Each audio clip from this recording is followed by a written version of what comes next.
Welcome to Mindful Moments. Nourish your mind on the go. This audio uses AI narration to present our original book analysis. Today, we're diving into Eric Hobsbawm's The Age of Extremes.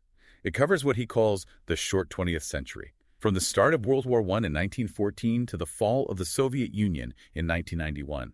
You'll discover some fascinating and sometimes disturbing insights about how we got to where we are today. It's amazing how Hobsbawm himself lived through a big chunk of this period. He blends personal experience with scholarly analysis in a really unique way. Right. He witnessed these trends firsthand. One of the things that jumps out is the impact of total war, especially starting with World War I. Yeah, before the 20th century, wars were mostly fought by armies on battlefields. But in the world wars, entire societies were mobilized, and the lines between civilian and military life blurred.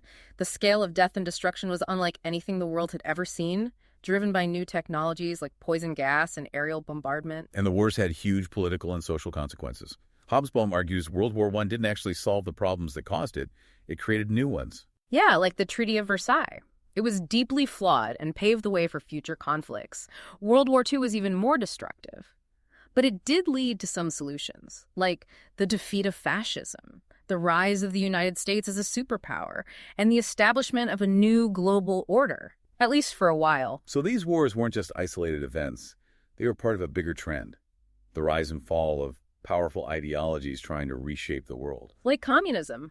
After the Bolshevik Revolution in Russia in 1917, there was this belief that a global communist revolution was about to happen, but that didn't really materialize. Soviet Russia faced decades of isolation and economic hardship, leading to the collapse of the USSR in 1991. Which is the event that marks the end of Hobsbawm's short 20th century. But before we move on, let's talk about another major ideology that shaped this period: fascism. Fascism emerged in the interwar period, fueled by the turmoil of the Great Depression. People felt disillusioned with democracy and liberalism, and were drawn to fascism's promises of national unity and strength. It was different from traditional conservatism. Absolutely. Fascist movements were revolutionary. They wanted to create a new social order based on authoritarianism, nationalism, and often racial purity. Even the Catholic Church's response to the rise of fascism is interesting. They welcomed the fall of liberalism. Wow. I wouldn't have expected that. Why would that be? Well, the Church saw liberalism as a threat to its authority and traditional values. So when fascist regimes came to power, they saw it as an opportunity to reassert their influence. Of course, this created ethical dilemmas for socially minded Catholics who opposed fascism's authoritarianism. It's incredible how all these global events intertwined in complex ways. But beyond the wars and the clashing ideologies, there were massive changes happening within societies themselves. One of the biggest was the decline of the peasantry and the rise of education-based professions. That shift reshaped social structures around the world. It's a change we're still grappling with today. Think about how technology is transforming the job market and the skills we need to succeed. Exactly. Along with those economic shifts, the role of women in society underwent a dramatic transformation. The 20th century saw waves of feminism, with women demanding equal rights and opportunities. Hobsbawm digs into how feminism evolved, from the fight for suffrage to the challenges working women faced, and he highlights the rise of a new gender consciousness, which still shapes debates today about gender roles and equality. And we can't forget about the emergence of youth culture. For the first time in history, young people formed a distinct social group, with their own music, fashion, and language. The rise of blue jeans as a fashion staple is a great example. Did you know that in 1965, the French women's clothing industry produced more trousers than skirts for the first time? It's a symbol of how youth culture challenged traditional class boundaries and redefined what it meant to be young. The 20th century was an era of dramatic change and upheaval, and Hobsbawm captures that incredibly well. One of the things that makes Hobsbawm's perspective so interesting is that he doesn't just focus on the major events and the big players. He goes deeper. Exactly. He also looks at those subtle shifts in everyday life. You know, the small details that actually reveal the larger societal transformations? Like how blue jeans went from being workwear to a global fashion statement. Precisely. He uses those details to illustrate the changes happening beneath the surface. For example, he talks about the rise of mass culture and the impact of new technologies like radio and film. Those were huge, right? Suddenly people had access to entertainment and information in ways they never had before. Absolutely. It led to a kind of homogenization of culture in some ways. People all over the world were listening to the same music, watching the same movies, being exposed to similar ideas. Like how everyone recognizes the Coca-Cola logo no matter where they are. Exactly. But Hobsbawm also recognizes the tensions and anxieties that came with these changes.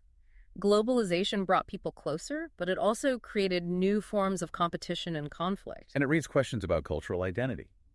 As the world became more interconnected, people started to wonder what it meant to be French or American or Indian in this new globalized world. Those questions are still very relevant today. Think about the current debates around immigration, multiculturalism, and preserving local traditions. And the impact of technology on all of this is huge. We can't really talk about the 20th century without considering the role of technology, both for good and bad. Absolutely. Technology drove economic growth. It improved living standards for many and connected people across great distances. But it also fueled the arms race, made warfare more destructive, and created new forms of social control. It's a real double-edged sword. Hobsbawm doesn't shy away from exploring those complexities. He makes you think about the trade-offs and unexpected consequences of progress. He challenges us to consider the long-term effects of the choices we make as a society. He's not just telling us what happened, he's asking us to think about what it all means for the future. So what's his overall conclusion about the short 20th century? Does he leave us with a sense of hope or despair? It's nuanced. He acknowledges the tragedies and missed opportunities, but he also sees moments of progress and resilience. For instance, he points to the incredible social and economic advances made after World War II, the so-called golden age of capitalism. He also highlights the resilience of democracy in the face of totalitarian threats. So it's not all doom and gloom. Not at all. Hobsbawm ends on a note of cautious hope. He believes that the 20th century laid the groundwork for a new era, despite all its turbulence.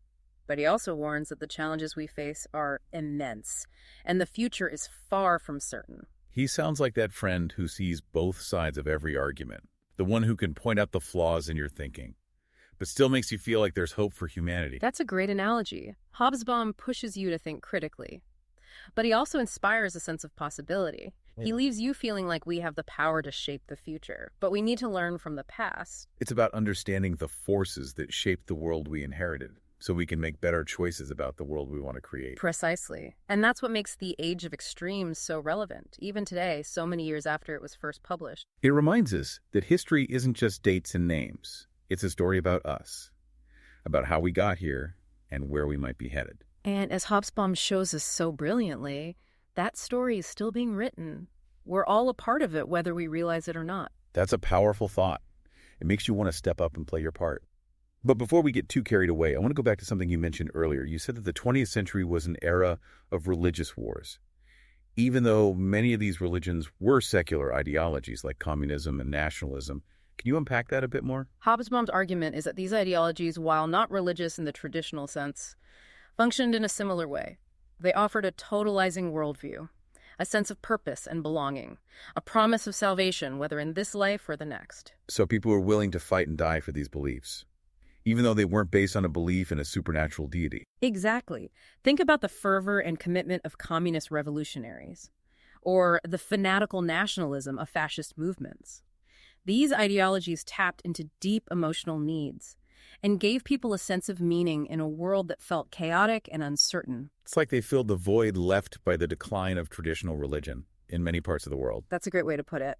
And Hobsbawm suggests that this tendency to embrace secular ideologies might be a recurring feature of human history, especially during times of crisis and upheaval. So even though the Cold War is over and communism has faded as a global force, we might see new ideologies emerge in the 21st century, ones that appeal to those same human needs for meaning and belonging. It's certainly a possibility we should consider. After all, we're still dealing with many of the same challenges that fueled those 20th century ideologies: economic inequality, social injustice, political instability, and environmental degradation.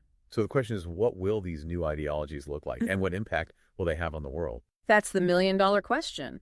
And it's one that Hobsbawm doesn't try to answer definitively, but he does give us valuable insights into the dynamics of history and the enduring power of ideas. He gives us the tools to analyze and understand the world around us, even as it continues to change and evolve. And that's a powerful gift, wouldn't you say? It's about empowering ourselves to be active participants in shaping the future, not just passive observers of events we can't control. Well said.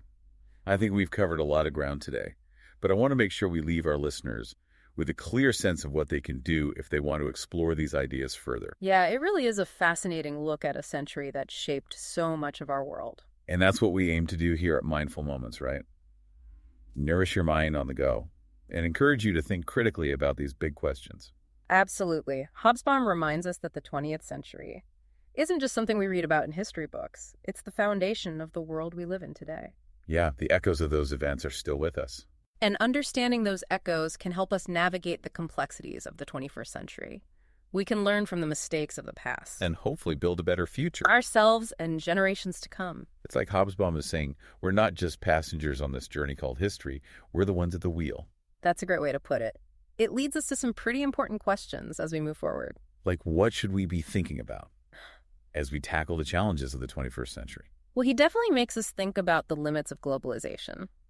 It's brought tremendous economic benefits to some, but it's also created huge inequalities and fueled social unrest. And it raises questions about the role of nation-states.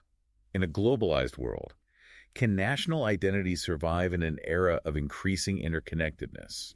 These are tough questions with no easy answers. It seems like Hobsbawm's work is pushing us to think critically about these issues and consider the consequences of different choices we make as a society.